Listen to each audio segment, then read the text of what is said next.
ఓం సమర్థ సద్గురు శ్రీ సాయినాథాయ నమః. చెళ్ళకుర్కి శివయోగి శ్రీ ఎర్రితాత చరిత్ర. అధ్యాయం 1. శివయోగి శ్రీ ఎర్రితాత. చెళ్ళగురికి ఎర్రితాతను చూడని వాళ్లకు కానీ చూసిన వాళ్లకు కానీ దూరము నుంచే దర్శనము పొందిన వారికి కానీ అభిష్టాలు నెరవేరి కానుక అందించిన వారికి కానీ ఆయన శరీరాన్ని తాకుతూ సేవలు చేసిన వారికి కానీ అతని ఆధ్యాత్మికత, యోగనిష్ట, సిద్ధ సమాధి స్థితిలోని పూర్ణత్వము ఇవేవి స్ఫురణకు రావు. అలాంటి అంశాలు అంత సులువుగా అందేవి కూడా కావు. తాత సాధన అలౌకికం కావటం వల్ల చక్షువుల్లోని అంతఃచక్షువుకు మాత్రమే గోచరిస్తుంది. మన చెవికి ఆయన మాటలు వినిపించవచ్చు. కారణజన్ముడైన వ్యక్తి మేధస్సుకు మాత్రమే అందవచ్చు. యోగంలోని అత్యున్నత తురీయ స్థితి పైకి అసామాజికంలా అగుపించవచ్చు.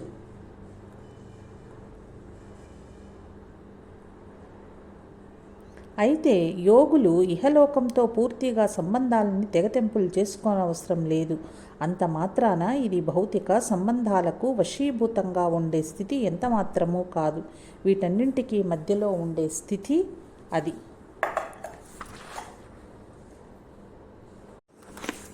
పూర్ణ వైరాగ్యము, నిండైన నిర్లిప్తత, భౌతిక లౌకిక సంబంధాల విచ్ఛేదనము ఇలాంటి స్థితి యోగుల్లో గోచరిస్తుంది. వీరు విభిన్న లోకంతో సంబంధం కలిగినట్లుగా కనిపిస్తారు. ఎవరికీ అంతుబట్టని మార్గంలో వీరు నిత్య పథికులుగా సంచరిస్తుంటారు. తాము సాధించుకున్న తపశ్శక్తి వల్ల దివ్య దృష్టి పొందిన వాళ్లై ఇలాంటి యోగులు త్రికాల జ్ఞానం కలిగి ఉంటారు. తమ వాస్తవిక స్థితిని వీరు శాశ్వతీకరించుకుంటారు. వీళ్లతో ఏర్పడే ఎలాంటి చిన్న సంబంధమైనా మనకు ధన్యతను అందించే దివ్యానుభవంగా మిగిలిపోతుంది. వారిలో ఉన్న దివ్యశక్తులన్నీ ఇలాంటి సంఘటనలు వ్యక్తం చేస్తాయి. విశిష్టమైన ధార్మిక వాతావరణంలో విశిష్ట యోగ పరిధిలో రూపుదాల్చిన ఇలాంటి మహనీయుల వ్యక్తిత్వాన్ని రకరకాల పారిభాషిక పదాలతో చరిత్రలో వర్ణించడం జరిగింది. ఇలాంటి వ్యక్తులన్నీ అవధూత, సిద్ధ సమాధియోగి, పరమారూఢుడు, పరమహంస, పరబ్రహ్మ, జీవన్ముక్తుడు, శివయోగి లాంటి విభిన్న పదాలతో పిలుస్తారు. పైన పేర్కొన్న విశేషణాల్లో ప్రతి ఒక్క దాంట్లో విభిన్న పదార్థాలున్నాయి. అయినా వీటన్నింటిలో ఏకత్వం కూడా ఉంది.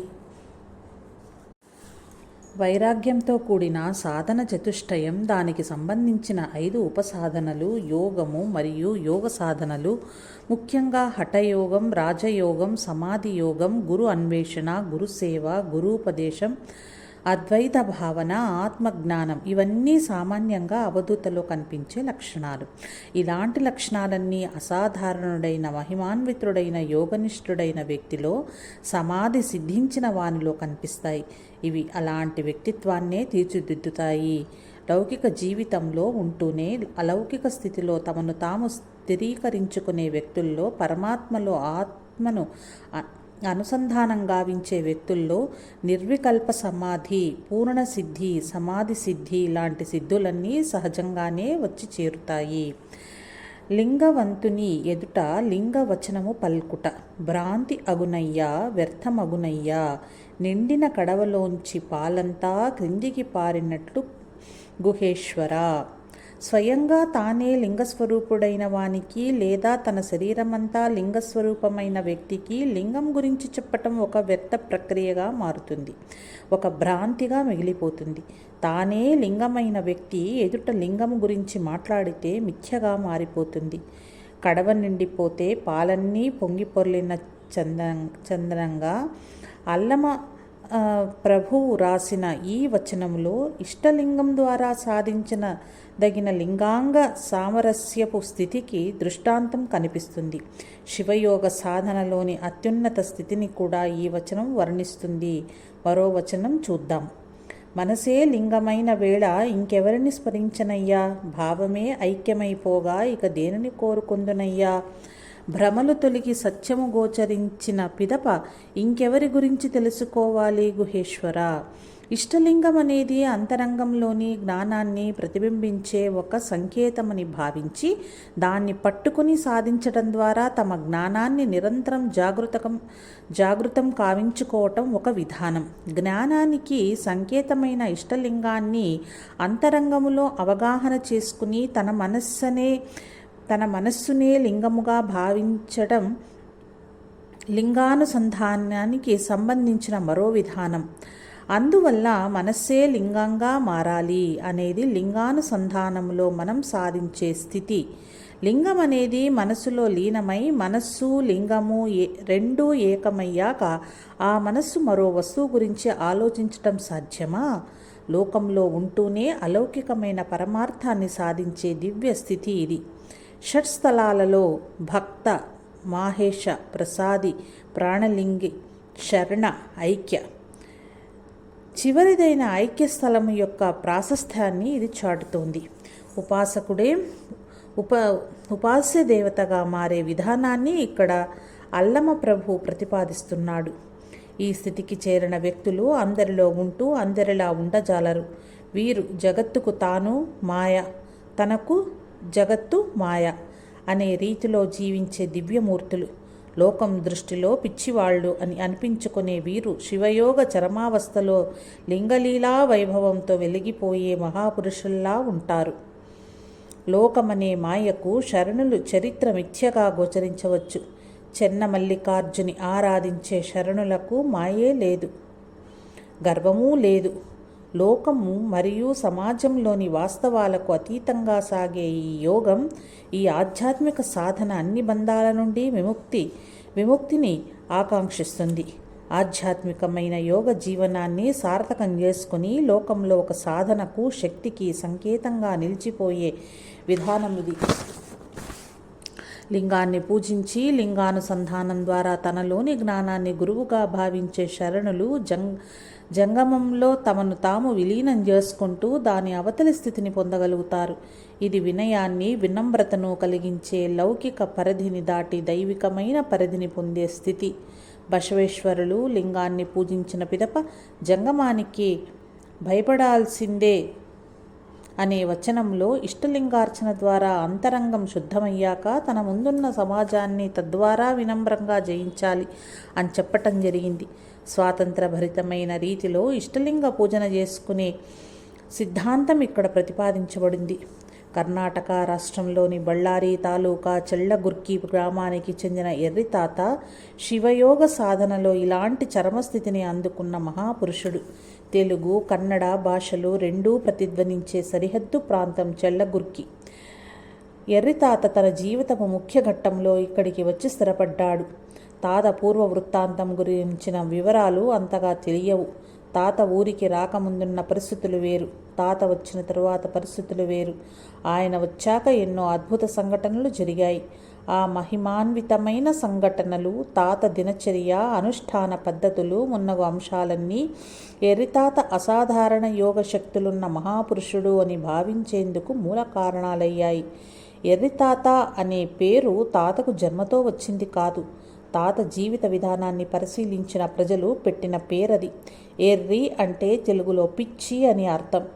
జీవితంలోని అనుభూతుల వల్ల మానసికంగా, భౌతికంగా పూర్ణ నిర్లిప్తతను పొంది లౌకికంగా నామమాత్రపు సంబంధాన్ని ఉంచుకునే వ్యక్తి అసాధారణుడుగానే కనిపిస్తాడు. అదే రీతిలో అలాంటి వ్యక్తికి లోకం కూడా భౌతికంగా, లౌకికంగా గోచరిస్తుంది. ఇది ఒక రకంగా చెప్పాలంటే లోకంలో ఉంటూ అలౌకిక స్థితికి చేరుకునే యోగారూఢ స్థితి. ఇలాంటి వాళ్ళు జగత్తుకు తాను మాయగా, తమకు జగత్తు మాయగా భావిస్తారు. దీనికి ఒక ప్రత్యక్ష ఉదాహరణగా నిలిచిపోతారు. షట్స్థలాలలోని ఐక్యస్థలంలో తమను తాము ఐక్యం గావించుకునే ఇలాంటి మహాపురుషులు ఊరు, జాతి, మతం, దేశం లాంటి సామాజికమైన కొలమానాలకు దొరకరు. అన్ని ధర్మాల ప్రజలచే, అన్ని వర్గాల ప్రజలచే వీళ్ళు గౌరవింపబడతారు. షట్స్థలాలలోని ఐక్యస్థితికి చేరే సాధన చేసిన వాడి స్థితి అలా ఉంటుంది. బసవేశ్వరులు చెప్పినట్లు ఇలాంటి వ్యక్తులు సాధ్యం కాని కార్యాన్ని సాధ్యం చేసే వాళ్ళుగా, లోకానికి విరుద్ధంగా నడుచుకునే వ్యక్తులుగా మిగిలిపోతారు. ఎలాంటి చారిత్రకమైన దాఖలాలకు దక్కని ఇలాంటి వ్యక్తుల్ని సామాన్యులకు పరిచయం చేయటం, చారిత్రాత్మకమైన దాఖలాలలో చేర్చటం కేవలం ఒక ఔపచారిక క్రమంగానే మిగిలిపోతుంది. తాతగారి సాటి లేని మేటి వ్యక్తిత్వం గురించి తెలుసుకోవటం అంటే మనల్ని మనం తెలుసుకుని బ్రతకాలనే ఉద్దేశాన్ని నెరవేర్చుకోవటమే. సూర్యుని వెలుగు గురించి ఎంత వర్ణించినా తక్కువే. అయినప్పటికీ ఏదో ఒక విషయం చెప్పాలన్న ఔచిత్య గుణం మనలో ఉండాలి కదా.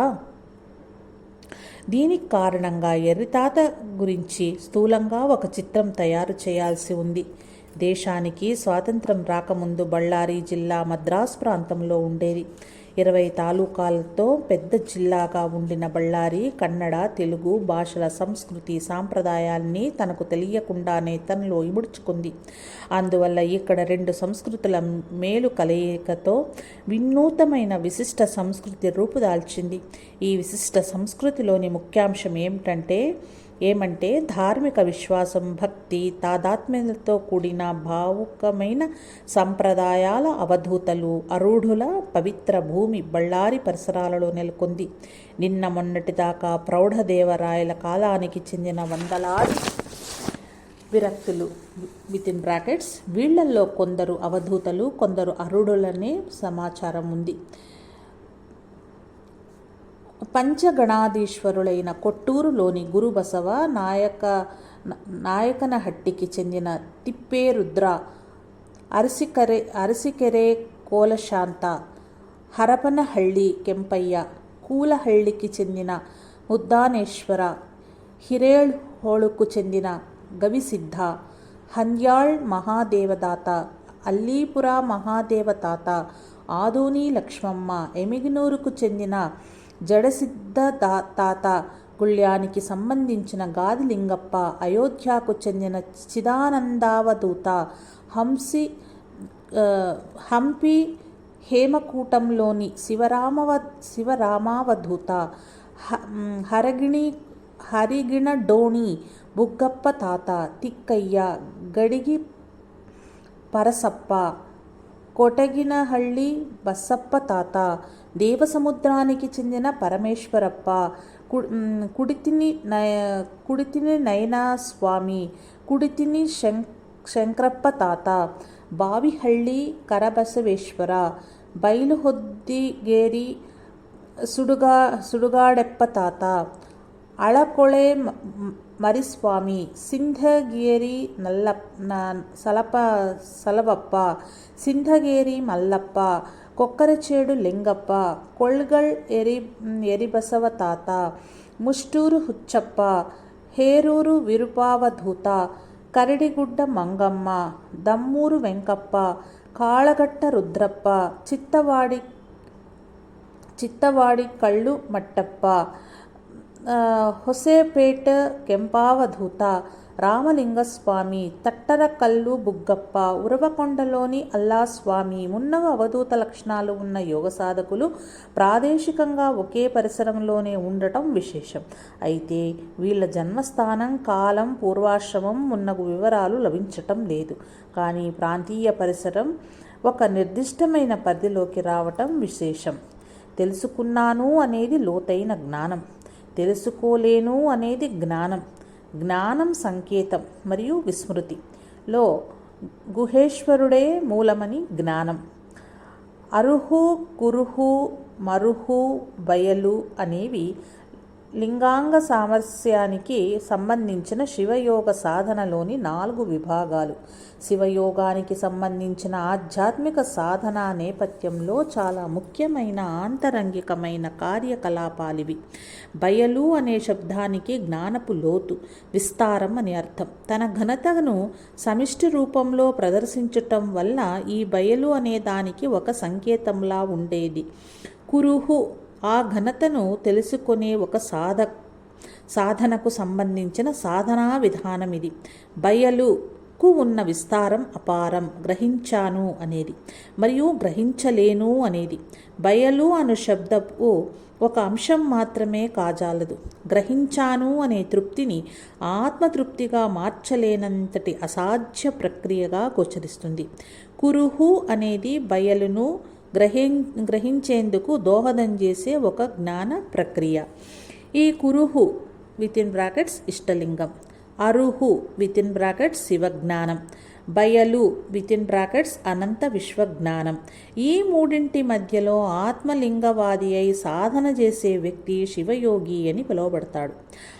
ఆరూఢుడు అంటే ఎక్కినవాడు, అధిరోహించినవాడు. అవధూత అంటే అన్ని రకాల అభిమానాలని నిరాకరించినవాడు, తిరస్కరించినవాడు.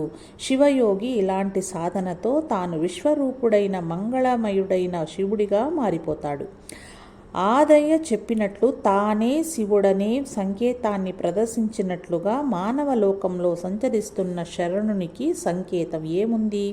మరోసారి జ్ఞానం మరుపు శరణునికి కల్గునా? మూలంలోకి వెళ్ళి మూలమై వచ్చిన ద్వంద్వాతీతుడే మీ శరణుడు అనే భావన అతనిలో ప్రస్ఫుటమవుతుంది. లింగం లేదా ఇష్టలింగపు నిరుపాధిక భావనలో ఇలాంటి వాళ్ళు వ్యక్తమవుతారు. సోపాధిక, నిరుపాధిక అని 2 రకాల లింగధారణ ప్రక్రియలున్నాయి. సామాజిక సాధనలో ప్రవేశించే వారికి సోపాధిక దీక్ష ఇవ్వబడుతుంది. సంపూర్ణంగా ఆధ్యాత్మికమైనది నిరుపాధిక దీక్ష ఉన్నగునవి. ఇలాంటి ఆధ్యాత్మిక సాధనలో ఆరితేరిన వ్యక్తి చెళ్లగుర్కి ఎర్రితాత. నిర్వికల్ప సమాధి స్థితికి చేరుకున్న వ్యక్తి, సిద్ధ సమాధిలో స్థిరమైన వ్యక్తి, యోగ సమాధిలో ఆరూఢుడైన యోగి. ఇలా యోగం శివయోగపు తురియా స్థితిలో నిశ్చలంగా నిలిచిపోయిన మహనీయుడు ఎర్రితాత.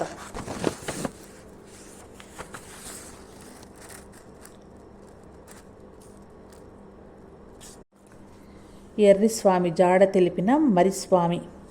ఇదిలా ఉండగా ఉరవకొండ సంస్థాన మఠానికి చెందిన శ్రీ మధురగాద్రి యాదవగిరి సంస్థాన నిరంజన పీఠం హళేకోటె శాఖ మఠాధీశులైన బళగానూరు మరిస్వామి గారు చెళ్లగుర్కి గ్రామం గుండా సంచరించే వేళ మున్ముందు ఈ ఊళ్ళో జరగబోయే అసాధారణమైన అసమానమైన సంఘటనల గురించి సూచన మాత్రంగా వివరించారు. మరిస్వాముల వారు ఉరవకొండ గవిమఠానికి చెందిన బళగానూరు శాఖ మఠాధీశులు, పూజ్యులు, మహిమాన్వితులు, త్రికాల జ్ఞానులు. మరిస్వాముల వారు బాల్యావస్థలోనే తమ మహిమల్ని ప్రదర్శించారు. రాయచూరు జిల్లా మస్కి సమీపంలోని బళగానూరు విరక్త మఠానికి చెందిన స్వాముల వారు కావటంతో వీరిని బళగానూరు మరిస్వాముల వారు అనే పిలిచేవాళ్ళు. వీరి జన్మస్థలం మస్కి సమీపంలోని నాడగౌడర హోలాపుర. బళగానూరు నుండి హంపి సమీపంలోని ఉద్దాన వీరభద్రేశ్వర దేవాలయం వద్ద ఉండే కడ్డీరాంపుర మఠంలో స్వామి కొంతకాలం నివసించారు. ఇది ఉరవకొండ సంస్థాన గవిమఠానికి చెందిన శాఖ మఠం కావటంతో మరిస్వాముల వారు ఆ పీఠాధిపతి పేరిట మకుటంతో పద్యాలు రచించారు. సౌమ్యనామ సంవత్సరం చైత్ర బహుళ చతుర్దశి సోమవారం సాయంత్రం 5 గంటలకు 1909లో వీరు ఇహలోక యాత్రను చాలించారు. ఎమ్మిగనూరు జడసిద్ధ శివయోగీశ్వరుల్ని ప్రత్యక్షంగా దర్శించిన మరిస్వాముల వారు త్రికాల జ్ఞానులు. వీరికి ఉరవకొండ సంస్థానం గవిమఠాధిపతులై అపారమైన గౌరవ భావన, అల్లమ ప్రభు సంప్రదాయాన్ని అనుసరించే గవిమఠం సంస్థానం తొంటద సిద్ధ లింగ శివయోగి వర్యుల వల్ల పునర్జీవింపబడి శాఖోపశాఖలుగా దేశమంతా విస్తరించింది. ఉరవకొండలోని గుహలో ఎడయూరా సిద్ధలింగేశ్వరులు లింగరూపంలో దర్శనమిచ్చారు అనే ప్రతీతి ఏర్పడిన నేపథ్యంలో అక్కడ ఒక మఠం స్థాపించబడిందట. ఆ గవిమఠాధీశులకు శివానుభవ చక్రవర్తి అనే బిరుదు కూడా ఉండేది. గురుసిద్ధ మహాస్వాముల వారితో ప్రారంభమైన ఈ మఠం గురు పరంపర చెన్న బసవేశ్వరులతో ముందుకు సాగి చోళబసవేశ్వరులు, పెద్దరాచోటి మహాస్వాములు మున్నగు వారితో గవిమఠం మరింత శక్తియుక్తమై ఎదిగింది. 10వ పీఠాధిపతిగా 1849లో పట్టాభిషిక్తులైన కెండగಣ್ణ కరిబసవ మహాస్వాముల వారు ఈ మఠానికి ఆధిపత్యం వహించిన వారందరిలో చాలా ప్రభావవంతులుగా ఎదిగారు. గవిమఠం కీర్తి ప్రతిష్టలు దేశమంతా వ్యాపించాయి. అంతేకాకుండా మైసూరు, నైజాం మున్నగు ప్రాంతాల్లోని ప్రముఖుల ప్రీతిపాత్రమైంది. మహిమాన్వితులైన కెండగణ్ణు కరిబసవ మహాస్వాముల వారు సవణూరు, బంకాపుర, ఇతర 100 ప్రాంతాల దేశముల నుండి మైసూరు మహారాజు ముమ్ముడి కృష్ణరాజు ఒడయార్ నుండి గౌరవ ఇనాముల్ని పొందారు. వీరు బళ్ళారిలో సక్కరి కరడెప్పగారు స్థాపించిన శ్రీ గురు నివాస సంస్కృత పాఠశాలలను ప్రారంభించారు. బహుశా ఈ కాలంలో ఉండిన వారు హళేకోటె బళగానూరుకు చెందిన మరిస్వామి గారు పూజ్యులు తరచుగా హళేకోటలోని తమ శాఖా మఠానికి, ఉరవకొండలోని సంస్థాన గవిమఠానికి రాకపోకలు నిర్వహించేవారు. మార్గమధ్యలో ఉండే చెల్గుర్కి అప్పటికి చెళుగళ కురికే వృచ్చికాల గ్రామంగా మాత్రమే ఉండింది. ఈ ఊరికి మున్ముందు ఒకనాడు ఒక మహాపురుషుడైన శివయోగి వస్తారు. అతడు ఇక్కడే జీవసమాధి పొందుతాడని మురిస్వాముల వారు ముందే జరగబోయే సంఘటనల్ని వివరించారట. ఒకరోజు మురిస్వాములు ప్రజల ఇళ్లుండే చెళ్లగుర్కి పర్వతం క్రింద ఉండే మైదానంలో, అంటే ఇప్పుడు ఎరితాత జీవసమాధి అయిన ప్రదేశం అది, రాళ్లను పేరుస్తూ పిల్లవాళ్ళు ఆట కోసం కట్టినట్లుగా చిన్న గృహాన్ని నిర్మించారు. అలనాడు మురిస్వాముల వారంతటి వ్యక్తులు ఇలా చేయటం చూపరులకు విచిత్రమనిపించింది. ఊళ్ళో ఉండే పెద్దలు ఇదేమి స్వామి, ఏం చేస్తున్నారు అని ప్రశ్నించారు. దానికి సమాధానమిస్తూ మరిస్వాముల వారు, ఇది ఒక మఠం. మున్ముందు ఒకానొక రోజు ఇక్కడికి ఒక శివయోగి రానున్నాడు. అతని కోసం ఈ మఠం నిర్మిస్తున్నా. ఈ స్థలంలో ఒక దివ్యమైన మఠం నిర్మించబడుతుంది. ఈ గ్రామం ఒక పుణ్యక్షేత్రంగా మారనుంది అని అన్నారట. ప్రత్యక్షానుభూతి కలిగిన స్వాముల వారికి దివ్య దృష్టి కలిగింది. ఆశు కవితా రచన కూడా ఆయనకు అలవాటైంది. వారి పద్యాలు ప్రజల మనసుల్లో శాశ్వత ముద్రను వేశాయి. నిగ్రహానుగ్రహ సామర్థ్యం మూర్తీభవించిన తపశ్శాలి అయిన స్వాముల వారి గురించి ఆ కాలంలో ఎన్నో వదంతులు వ్యాపించాయి. చెళ్లగుర్కి గురించిన భవిష్యవాణి ఆయన నోటి నుంచి వెలువటం అంత ఆశ్చర్యకరమైన అంశమేం కాదు. అయితే తమ గ్రామం పుణ్యక్షేత్రంగా మారనుందని తెలుసుకున్న చెళ్లగుర్కి ప్రజలు ఆ సుముహూర్తం కోసం ఆతురతతో ఎదురుచూడసాగారు. ఎన్నో సంవత్సరాల ముందే చెళ్లగుర్కి ఎర్రితాత వస్తాడనే అంశం వివరించటమే ఒక విశేషం.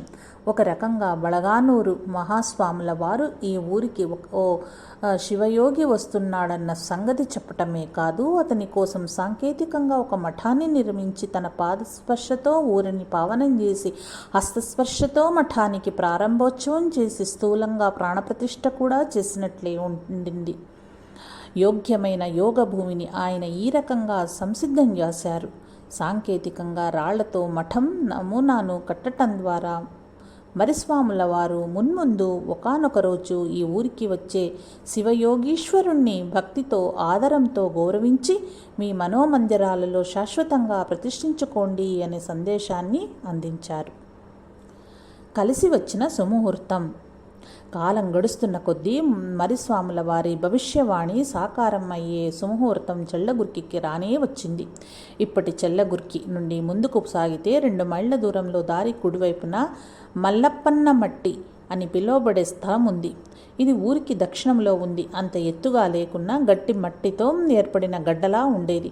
దానికి ఎదురుగా ఉండే మైదానంలో గడ్డి సమృద్ధిగా పెరిగేది.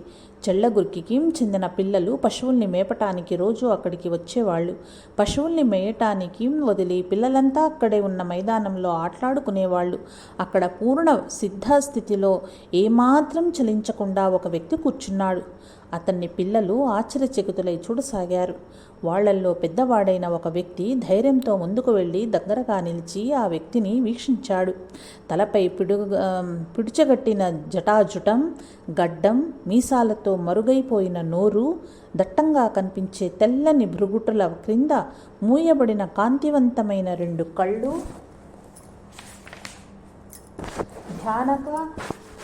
ధ్యానాసక్త స్థితిలో ఉన్న ఆ వ్యక్తిని చూచిన పిల్లలంతా పరస్పరం చేతులతో కళ్ళతో సంజ్ఞలు చేస్తూనే ఈయన ఎవరు కావచ్చు అని తమలో తాము ప్రశ్నించుకున్నారు.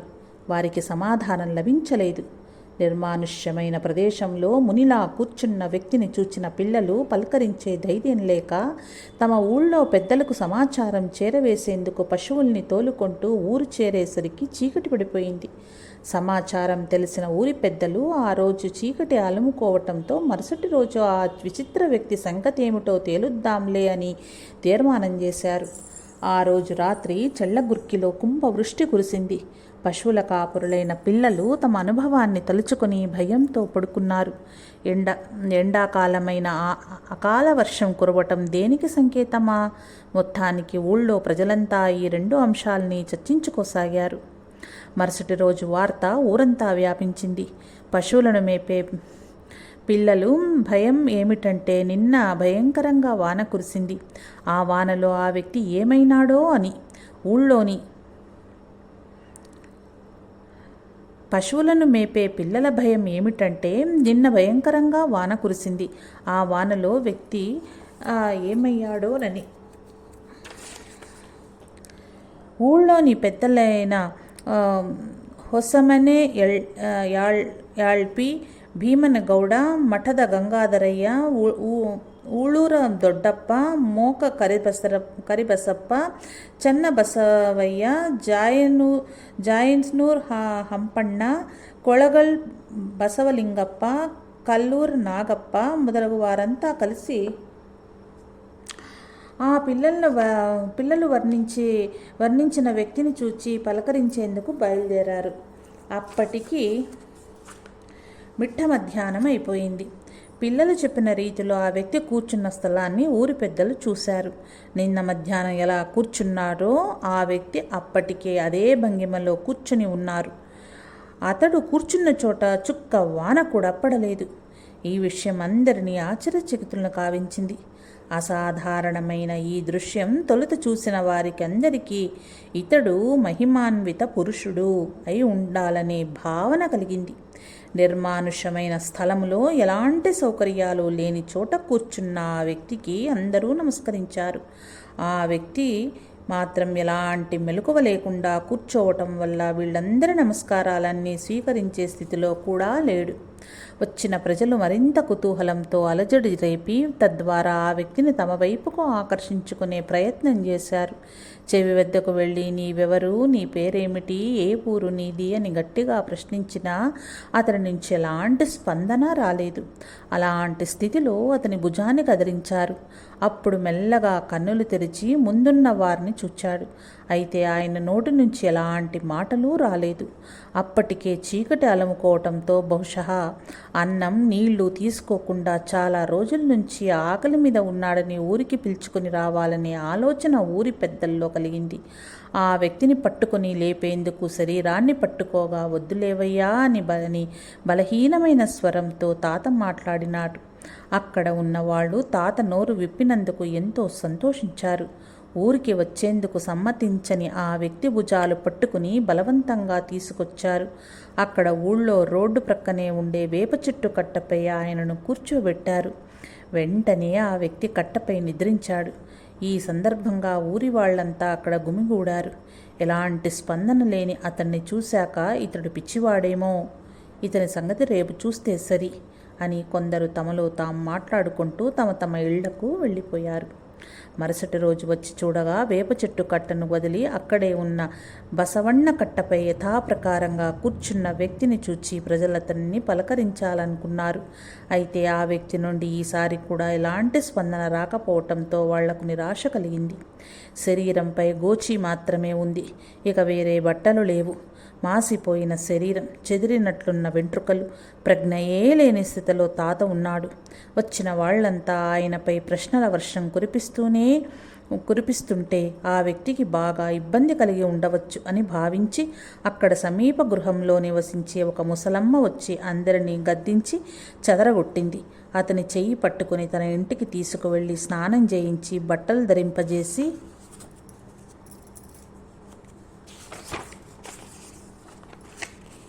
తినిపించి ఇక్కడ నిద్రపో అని ఒక చాప వేసింది. కాసేపటికి తీరా చూస్తే ఆ వ్యక్తి మరో ఇంటి కట్టపై మండుటెండలో హాయిగా నిద్రించే దృశ్యం కనిపించింది. తన సిద్ధస్థితిలో ఆ వ్యక్తి నిర్లిప్తుడై సహజంగానే ఉన్న ఊళ్ళోని ప్రజలకు మాత్రం ఆయన ఓ విచిత్రమైన వ్యక్తిగా, ఓ పిచ్చివాడిగా, మహిమాన్వితుడైన మనిషిగా ఇలా విభిన్న రీతుల్లో వాళ్ళకు గోచరించాడు. ఆ వ్యక్తి ప్రజల్లో ప్రసిద్ధి పొందాడు. ఎవరితోనో మాట్లాడని, వినని, ఎవరిని చూడని వ్యక్తి, ఒకచోట కుదురుగా ఉండని ఆ వ్యక్తి గురించి వివరాలు తెలుసుకోవాలనే కుతూహలం కొంతమందిలో కలిగింది. ఊళ్ళోకి వచ్చిన ఆ అపరిచితుడు, అసాధారణ వ్యక్తి తన అసహజమైన ప్రవర్తనతో ప్రజల కుతూహలాన్ని ఎదురుచూడటాన్ని మరింత విస్తృతం చేశాడు. ఊళ్ళోని ప్రముఖులు కూడా బయట నుండి వచ్చిన ఒక వ్యక్తి ఓ 2 రోజుల్లోనే ఆసక్తికరంగా సంచలనం సృష్టించటాన్ని గమనించారు. చెళ్ళగుర్కి వచ్చే నాటికే తాతకు యోగంలో పూర్ణ సిద్ధస్థితి వచ్చి ఉంటుందని అనిపిస్తుంది. ఆ వ్యక్తి ఖచ్చితంగా ఏ రోజు ఊళ్ళోకి ప్రవేశించాడు అనే అంశం తెలియదు. కానీ శాలివాహన శకం 1819 హేవళంబి సంవత్సరంలో క్రీస్తు శకం 1897 తాత ఊళ్ళోకి ప్రవేశించాడు. చెళ్ళగుర్కి ప్రజలు ఆ వ్యక్తిని, అతని ప్రవర్తనను చూచి పిచ్చివాడు, మూఢుడు, పరమహంస, సన్యాసి, యోగి, ఋషి, మహా తపస్వి, సాధువు, లోకోపకారం కోసం అవతరించిన కారణ జన్ముడు ఇలా రకరకాలుగా వర్ణించారు. తాత అని ప్రజలు పిలవటం తాత వయోవృద్ధత్వానికి, జ్ఞానానికి, శివయోగ సాధనకు ప్రతీక. భక్త జన సందోహం ఆయనను తాత అని సంబోధించటం వాళ్ళ అమాయకత్వాన్నే సూచించింది. అయినా అలా పిలవటంతో తమ ఊరికి వచ్చిన వ్యక్తి నిండు జీవితం సాధించిన పరిపూర్ణ యోగ సిద్ధికి సంకేతం అనే అర్థం కూడా స్ఫురిస్తుంది. అదేవిధంగా లోకంలో, సమాజంలో వాస్తవాన్ని గ్రహించే తల్లిదండ్రులు పెట్టే పేరు ఆ శిశువు దేహాన్ని గుర్తించటానికి పెట్టింది. తాత తన ఆధ్యాత్మిక సాధనతో నిర్వికల్ప సమాధి స్థితిలో అలౌకిక రీతిలో నిశ్చలంగా నిలిచిపోయిన వ్యక్తి కావటం వల్ల లోకంలో ప్రజలు పెట్టే పేరు ఆయనకు సరిపోదు. ఒక శివయోగి తాత దేహంతో లోకంలో అవతరించటం వల్ల అతడు లోకానికి మంకుగా కనిపించటం సహజమే. అతని ప్రవర్తన కూడా మంకుతనంతో కూడుకున్నది. అలాగే అవధూత లక్షణాలు కలిగిన కొందరు ఆసక్తితో చూసేవారికి పిచ్చిస్వామిగా కూడా గోచరిస్తారు. సిద్ధారూఢుల వంటి పేర్లు తల్లిదండ్రులు పెట్టిన పేర్లు కాకుండా భక్తులు పెట్టిన నామధేయాలు. అలాగే ఎర్రితాత అనే పేరు కూడా భక్తులు పెట్టిందే. ఇలా యోగసిద్ధి సాధకుడు ఒకడు ఊళ్ళోకి ప్రవేశిస్తాడన్న బళగానూరు మరిస్వాముల వారి భవిష్యవాణి సత్యమైపోయే శుభముహూర్తం రానే వచ్చింది. ఊళ్ళో ప్రజల మనస్తత్వంలో మార్పు. చెళ్ళగుర్కి అనే కుగ్రామాన్ని తాత తన పాదస్పర్శతో పావనం చేసిన తర్వాత ఆ ఊళ్ళోని ప్రజల మనస్తత్వమే మారిపోయింది. పిల్లలు, పెద్దలు అందరూ అసాధారణమైన తాత వ్యక్తిత్వం, ప్రవర్తనను చూచి ఆశ్చర్యచకితులయ్యారు. అంతేకాకుండా బయట నుంచి వచ్చిన వ్యక్తి వల్ల ఊళ్ళో ప్రజల ఆలోచన విధానంలో మార్పు రావటాన్ని గమనించారు. ఈ సమయంలో కుతూహలం భక్తి భావనకు ప్రేరకంగా మారటం చాలా గొప్ప విషయం. చెళ్ళగుర్కి వచ్చిన కొత్తలో తాత ఎవరి మాటకు సమాధానమిచ్చేవారు కాదు. తనలో తానే మాట్లాడుకునేవాడు. దాన్ని చూచి ఇప్పుడు తాత క్షేమంగా ఉన్నారు, ఏమైనా అడిగితే సమాధానం చెప్పవచ్చు, పలకరిద్దాం అని భావించి పలకరించేందుకు ప్రయత్నిస్తే మాటలే రాని రాతి బొమ్మలా కూర్చుండిపోయేవాడు. ప్రయత్నం మరీ ఎక్కువైతే అక్కడి నుంచి లేచి వేరే చోటికి వెళ్ళేవాడు. ఇలాంటి విచిత్ర స్వభావం వల్ల ఆయన తత్వం తెలియని వారికి ఆయన పిచ్చివాడుగా కనిపించేవాడు. పిల్లలకు ఓ తమాషాగా గోచరించేవాడు. తత్వం తెలిసిన వాళ్లకు ఈయన ఒక విశిష్ట వ్యక్తి అని భావం మదిలో స్ఫురించేది. ఆ వ్యక్తిని పలకరించి ఆయన పూర్వాశ్రమ చరిత్ర, పుట్టుపూర్వోత్తరాలన్నీ తెలుసుకోవాలని ఓబలాటంతో ఎంత ప్రయత్నించినా అతని నుండి సహకారం లభించలేదు. ప్రయత్నం చేసి విసిగి వేసారిపోయిన ఊళ్ళో పెద్దలంతా కలిసి మఠద గంగాధరయ్య నేతృత్వంలో ఆ వ్యక్తిని పలకరించేందుకు ప్రయత్నించారు. అనేక ప్రయత్నాలు జరిగాక ఓసారి కాగితం, పెన్సిల్ తీసుకురావయ్యా అని తాత అన్నారట. అడిగిన తెచ్చి ఇవ్వగా మహారాజశ్రీ హిరియూరు తహసీల్దారులకు అని వ్రాసారట. కాగితం పెన్సిల్ అక్కడే పెట్టి లేచి మౌనంగా అక్కడి నుంచి నిష్క్రమించారట. మహారాజశ్రీ హిరియూరు తహసీల్దారులు అనే ఈ 3 పదాలకు ఆయన ప్రవర్తనకు సంబంధమేమిటో తెలియక మరోసారి అడిగే ధైర్యం లేక ఊరి ప్రముఖులంతా మౌనంగా ఉండిపోయారు. మానవ సహజమైన ఆసక్తి కొద్దీ ఈ పదాల అర్థమేమి తాత అని ప్రశ్నించారు. దానికి అర్థం ఏముంది నాయనా, దీన్నంతా వివరించటానికి పోతే మనమే పిచ్చివాళ్ళమైపోతాం. ఆ ఎర్రప్పలాగా మనకేం అర్థమవుతుంది అని జవాబిచ్చాడు. ఎర్రప్ప అని ఎవరిని సంబోధించాడో, తనను లోకంలోని ప్రజలకు ఎర్రప్పగా గోచరించేటట్లు చేసిన వాణ్ణో, లోకపు ఎర్రితనానికి అలౌకికమైన ఎర్రితనం తోడైన విషయాన్న. అయితే ఆ వ్యక్తి చెప్పిన ఎర్రి అనే పదాన్ని ప్రజలు ఉపయోగించసాగారు. ఆయనను ప్రజలంతా ఎర్రితాత అని పిలవసాగారు. చెన్న బసవಣ್ణ చెప్పినట్లు దేవుని నామం లింగాయతులకు అందం, మానవ నామం జంగమ భక్తునికి అందం, ఇక వేరే నామం నేనెరుగను. ప్రసాద సంయకుడైన ఈ త్రివిధ పదార్థాలు నేనెరుగకూడల చెన్న సంగా నీకు శరణు. తన అస్తిత్వంతో తాను చేసిన సాధనతో చెళ్లగుర్కికి వచ్చిన వ్యక్తి ఎర్రితాత అని ప్రసిద్ధుడైనాడు. చెళ్లగుర్కికి వచ్చాక ఈయన ఎర్రితాతగానే పిలువబడ్డాడు. అతని పూర్వ వృత్తాంతం పట్ల నిరాసక్తులైన భక్తిభావభరితులమైన ముగ్ధ ప్రజలు తాతను ఆరాధనాభావంతో చూచేవాళ్ళు.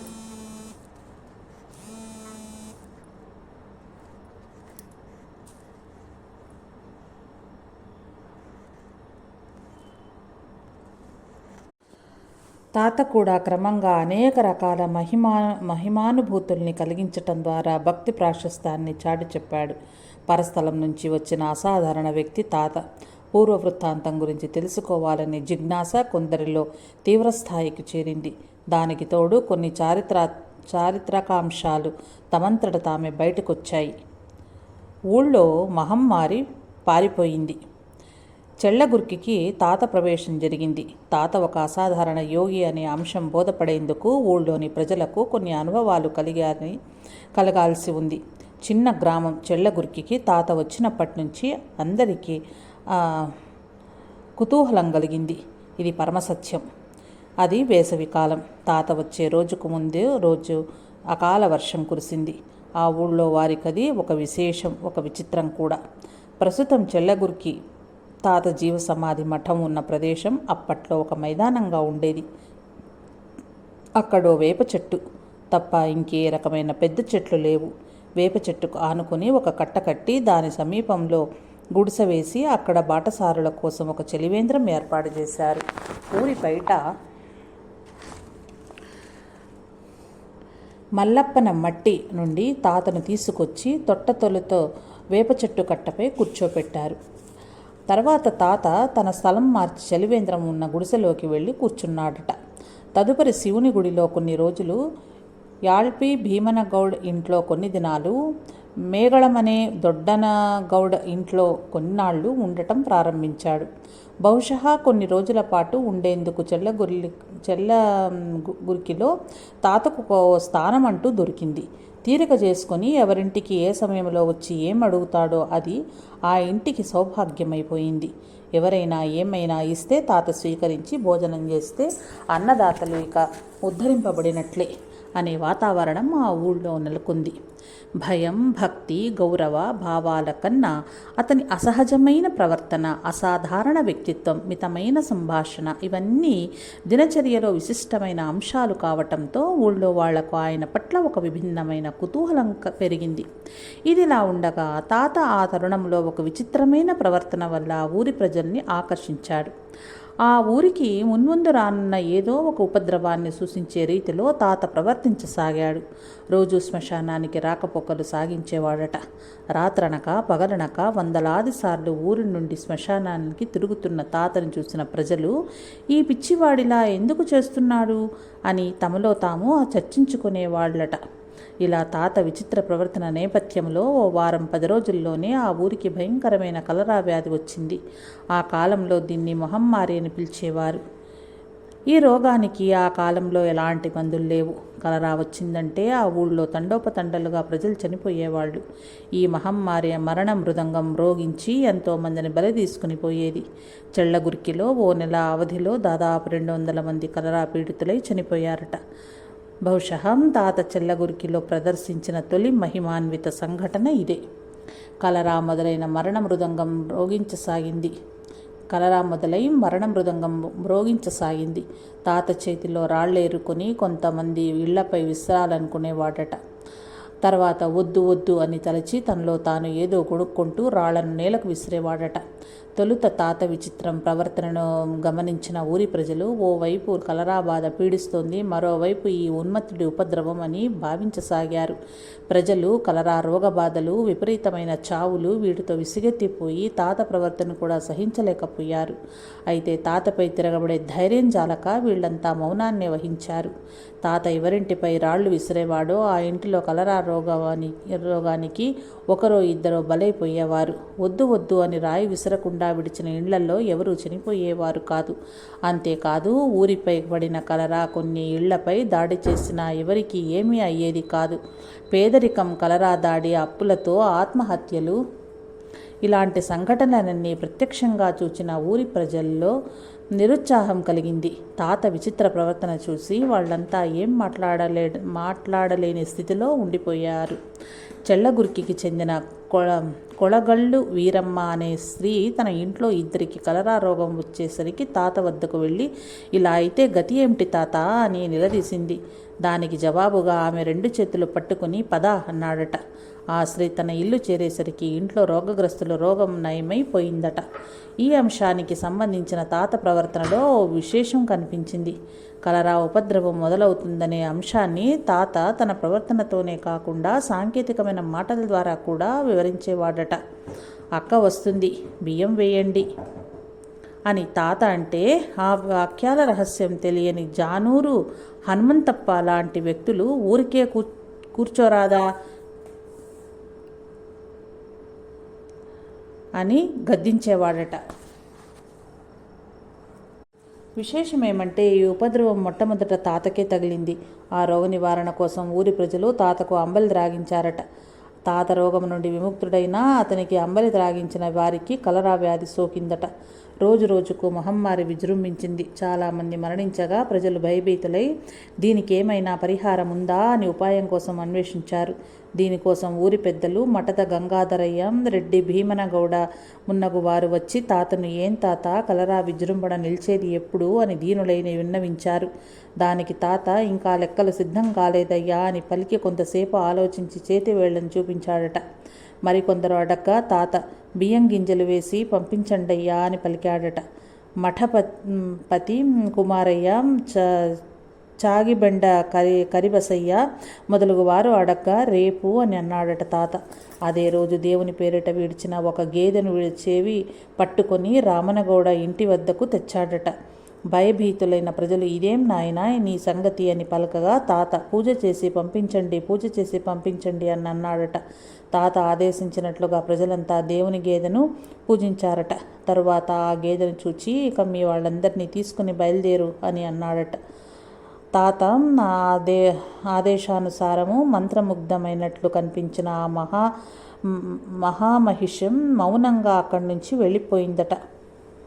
మరుసటి రోజు నుండే కలరా చావులు ఆగిపోయాయట. కలరా మరణ మృదంగాల ధ్వనులు మాయమై పోవటంతో తాత దివ్యశక్తులు ఉన్న మహాపురుషుడై ఉంటాడన్న భావన ప్రజల్లో మరింత బలోపేతమయ్యింది. చెళగుర్కిలో స్థిరపడిపోయిన గురువర్యుడు ఎర్రితాత. చెళగుర్కికి తాత వచ్చి 4-5 సంవత్సరాలు గడిచిపోయాయి. 1902 ఆ ఊళ్ళోని భీమప్ప అనే వ్యక్తి తాతపై అనన్య భక్తి కలిగి ఉండేవాడు. అందుకు తాత పదవయ్యా పోదాం అని భీమప్ప పొలం దగ్గరికి వెళ్ళిపోయాడు. అప్పటికే తాత మహిమ చుట్టుప్రక్కల ఉన్న గ్రామాలకు వ్యాపించటం వల్ల ఆయన దర్శనం కోసం, వివిధ సమస్యల పరిహారం కోసం వచ్చేవారి సంఖ్య బాగా పెరిగింది. ఊర్లో కలరా తాలూకు భయం ఇంకా పూర్తిగా సమసిపోలేదు. ఊళ్ళో జనం ఈగల్లా తాత చుట్టూ మూగేవాళ్ళు.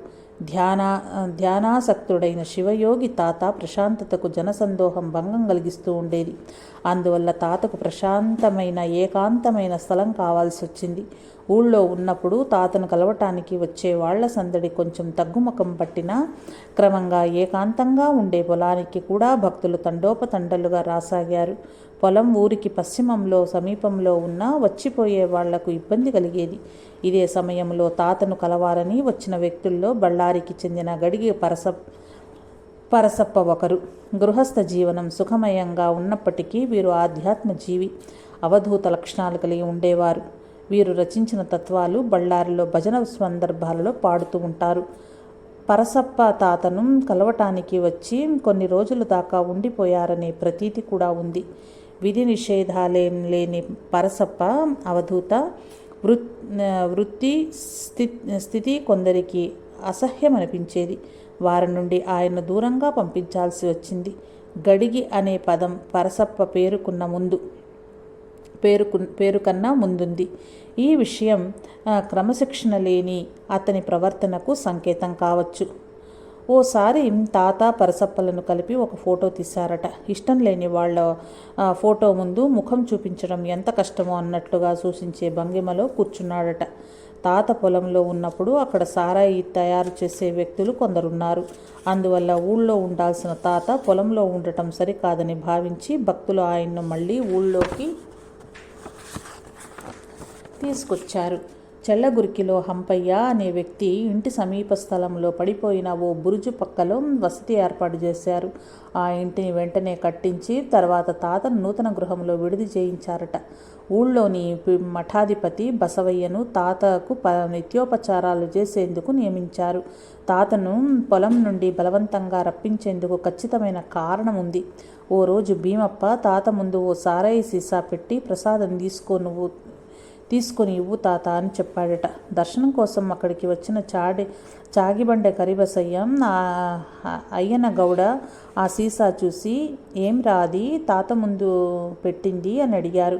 అతడు సారాయి సీసా అని బదిలిచ్చాట. తాత రోజు తాగుతాడేమయ్యా అని అడుగ్గా లేదండి నేనే తాగేది, ఈరోజు తాత తాగుతాడేమో చూద్దామని ఆయన ముందు పెట్టా, ఆయన ముట్టలేదు అని చెప్పాడట భీమప్ప. అప్పుడు అయ్యనగౌడ మహాత్ముడైన తాతకు ఇలాంటి నీచుల సహవాసం వద్దు అనుకున్నాడు. భీమప్పకు చీవాట్లు పెట్టాడు. ఊళ్ళో నుంచి ఎడ్ల బండి తెప్పించి మంగళవాద్యాలతో తాతను అందులో కూర్చోబెట్టుకుని ఊళ్ళోకి తీసుకొచ్చారట. ఈ సంఘటన జరిగింది 1905లో. పొలంలో నుంచి తాతను ఊళ్ళోకి తెచ్చారు. అయితే భీమప్పకు తాతపై కలిగిన భక్తి ఏమాత్రం తగ్గలేదు. తన పొలంలో తాతను శాశ్వతంగా ఉంచలేకపోయాడు. అయితే భీమప్ప మనోమందిరంలో నుంచి తాత ప్రతిబింబం మాత్రం మాసిపోలేదు. తాత చెళ్ళగురికి వచ్చినప్పటి నుంచి వారి సేవలో నిమగ్నమైన వ్యక్తి చాగిబండే కరిబసయ్య. భీమప్ప పొలం సమీపంలో విడిది చేసే సమయంలో తాత కొన్ని నిషిద్ధమైన పనులు అక్కడ జరగటం గమనించారు. అందువల్ల కరిబసయ్య తాతను తీసుకుని వచ్చి హంపయ్య అనే వ్యక్తి ఇంటి వద్ద తాత్కాలికమైన వసతి ఏర్పాట్లు చేయటం జరిగింది. బహుశా కరిబసప్పయ్య గారు ఇట్లాంటి విషయాల్లో విశేషమైన ఆసక్తి వహిస్తుండటంతో తాత వారిని దఫేదారు అని పిలిచేవారు. ఓసారి తాత ఊళ్ళో సంచరిస్తూ దేవుని గుడికి ఎదురుగా హీరేగౌడ్ ఇంటి అరుగుపై కూర్చున్నారు. ఎవరో ఆయనకు రొట్టె ఇస్తే ఇంకో ఇంటికి వెళ్ళి పెరుగు ఇవ్వమ్మా అన్నారట తాత. ఆ ఇంట్లో గేదె దూడ చనిపోయింది. ఆ శవాన్ని తీసుకెళ్లేందుకు పంచములు వచ్చారు. ఆ ఇంటిలోని ముసలామె సహజ ధోరణిలో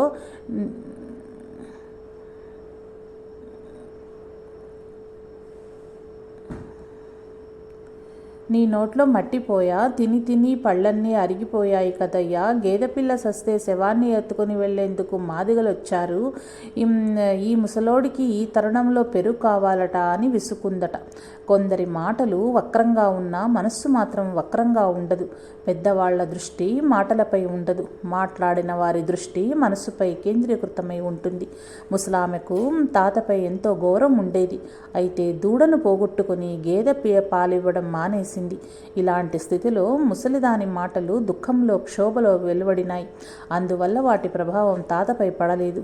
అంతేకాక తాత లౌకికమైన అన్ని రకాల ఎల్లల్ని మీరిపోవటం ఉండటం వల్ల ఇలా ఆమె నిష్ఠూరంగా పలకటం సహజమేననుకుని తాత కళ్ళు తెరవయ్యా అని చెబుతూ చనిపోయిన గేదె దూడను మెల్లగా తన్నుతూ స్వామి నడిపించు అన్నాడట. తాత పాద స్పర్శ మాత్రంతోనే చనిపోయిన గేదె దూడ బ్రతికింది. చెంగున లేచి తన తల్లి వద్దకు వెళ్ళి పాలు తాగటం మొదలుపెట్టిందట. మరోసారి ఓ పిల్లవాడు మజ్జిగ కోసం ఒక ధనవంతుని ఇంటికి వచ్చాడట.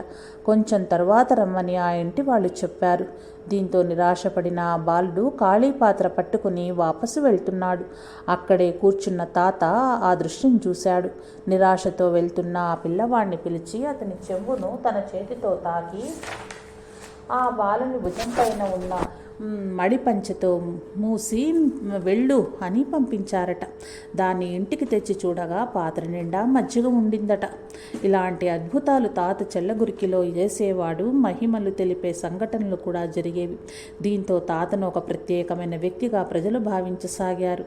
తాత వచ్చిన రోజు నుంచి ఊరు ధార్మిక పరిసరాలు వినూత్నమైన నమ్మకంతో ఆత్మబలంతో నిండిపోయాయి.